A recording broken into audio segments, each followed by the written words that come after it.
Señora diputada, tiene la palabra el Grupo Parlamentario Aragonés.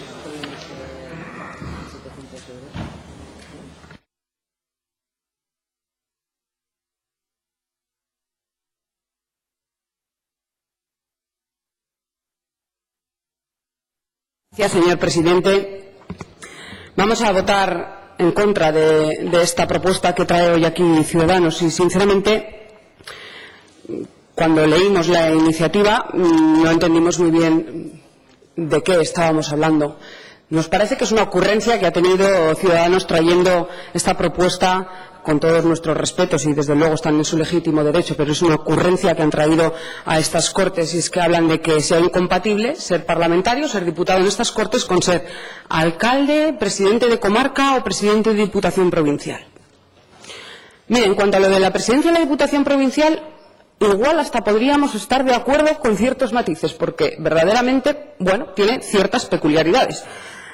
En cuanto a los alcaldes y los presidentes de comarcas, voy a hablar en general en todo mi discurso, con independencia de que sean presidentes de comarcas o alcaldes, equiparándolos, porque verdaderamente pueden equipararse en cuanto que hay tamaños diferentes de comarcas y tamaños diferentes de localidades y, por tanto, responsabilidades también diferentes de los alcaldes. Y miren, en el grupo del PAR no hay ningún alcalde. Eso sí, hay concejales y hemos sido concejales. 5 de los 6 diputados que hay ahora mismo en el Grupo Parlamentario del PAR hemos sido concejales y conocemos la labor que se lleva a cabo en los municipios. Algunos de ellos siguen siéndolo. Pero no estamos hablando de por qué nos afecte, que no tenemos alcaldes sentados aquí. Pero nuestra pregunta es, ¿y por qué? ¿Cuál es la razón por la que Ciudadanos trae esta propuesta para debatir en estas Cortes? ¿Será porque Ciudadanos no tiene alcaldes? No tiene. No creo que sea por eso, ¿verdad? No creo que sea por eso. No queremos pensar mal, ni mucho menos. ¿Será por otra razón? ¿Por otra razón? Pues puede ser otra razón por la carga de trabajo. Es por la carga de trabajo, porque piensan que la carga de trabajo de un alcalde o de un presidente de comarca es tal que es imposible compatibilizarla con ser diputado. Puede ser, por la carga de trabajo.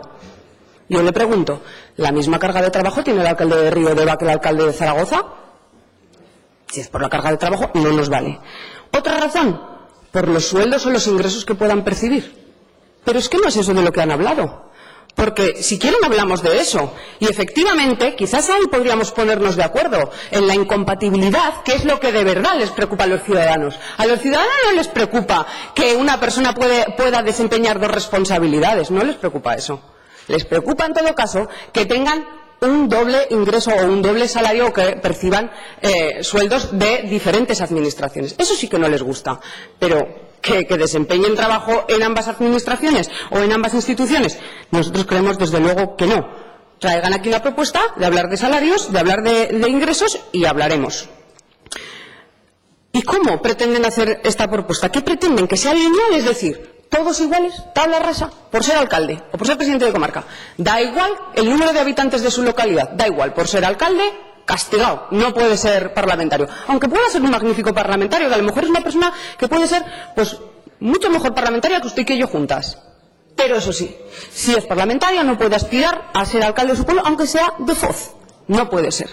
Bueno, pues nosotros desde luego no estamos de acuerdo. ¿Cómo? Sin tener en cuenta el número de habitantes, o lo establecemos. ¿Dónde ponen el límite? ¿En qué número de habitantes? ¿Con dedicación o sin dedicación? Es decir, porque puede haber un alcalde de una localidad más o menos grande, pero que esté dedicado o que no. Porque puede tener un teniente de alcalde que esté dedicado o no, y entonces estar él o ella o no. También pensamos en los concejales, si están en la oposición o están en el gobierno, según el número de delegaciones.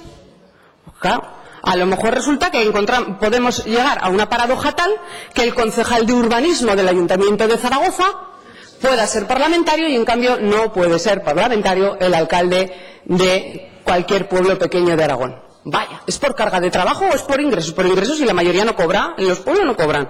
Seguramente cobrará más el concejal de un ayuntamiento grande. Entonces, sinceramente, no encontramos realmente ni el cómo, ni la motivación, ni las razones de verdad, desde un ejercicio de responsabilidad, que les llevan a presentar esta propuesta, y por la que nosotros de verdad que la hemos analizado con todo el cariño del mundo, pero que no vemos por dónde apoyarla. Y algunas reflexiones. Lo que le he dicho y reitero, que los ciudadanos o las personas, los habitantes, lo que no quieren es dobles sueldos, no es que digan nada de las dobles responsabilidades. Otra reflexión, que hay otros sistemas electorales en otros países que al revés priman y lo ven como algo positivo el hecho de que una persona conozca la administración local y que trabaje en la administración local para ocupar otras responsabilidades. El hecho de que podamos estar perdiendo magníficos alcaldes, presidentes de comarcas o magníficos parlamentarios simplemente porque, bueno, pues que lo prohibamos, que no puedan ocupar si en realidad son capaces de desempeñar ambas responsabilidades y tampoco tienen una duplicidad de ingresos. En cambio, lo prohibimos, no pueden duplicarlo. Estaremos perdiendo a lo mejor un capital humano interesante. Y una última reflexión. Creemos que tiene lógica y de hecho se han tomado decisiones y se trabaja, yo creo, en los últimos años en esta línea desde diferentes medidas que se han llevado a cabo, y ahí nos encontrarán si hacen propuestas de ese tipo. Tiene toda la lógica del mundo que hagamos incompatible el hecho de ser parlamentario con estar o formar parte de determinados órganos que no deberían haber estado nunca politizados. Y ahí, pues estamos de acuerdo, y hay cambios que se han hecho. Ya somos incompatibles con muchas cosas y podemos ser con otras más que se nos pueda ocurrir, pero con aquellos órganos que parece lógico que no tengan que estar politizados, que no tenga que estar la política de primera fila tomando decisiones en esos órganos o en esas entidades o colectivos. Pero no tiene nada que ver, que es que queremos despolitizar las entidades locales. La esencia pura de la democracia está allí también. No tiene ningún sentido a nuestro juicio. Y nosotros lo que creemos, señorías, es que ustedes no creen en las autonomías. Ustedes lo que plantean es una involución del Estado autonómico. No sé por qué vienen aquí a legislar sobre esta materia cuando realmente no creen. Lo que no sé tampoco es qué hacen aquí, ocupando unos asientos, cuando no creen en las autonomías. ¿De qué estamos hablando entonces? Desconocen bastante la realidad de Aragón y del medio rural, porque si no, no plantearían esto desde nuestra opinión. Y es una lástima que eso sea así. Esperamos que en breve, pues que tengan su trayectoria también por delante para poder conocerlo y para poder rectificar algunas cosas. Ustedes no aman Aragón. Ustedes desconocen Aragón, se venden por 4 votos en Levante, son trasvasistas y antiautonomistas. Más les valía trabajar por Aragón, defender el agua para Aragón y defender a nuestros pueblos y a nuestros alcaldes. Gracias, señora diputada.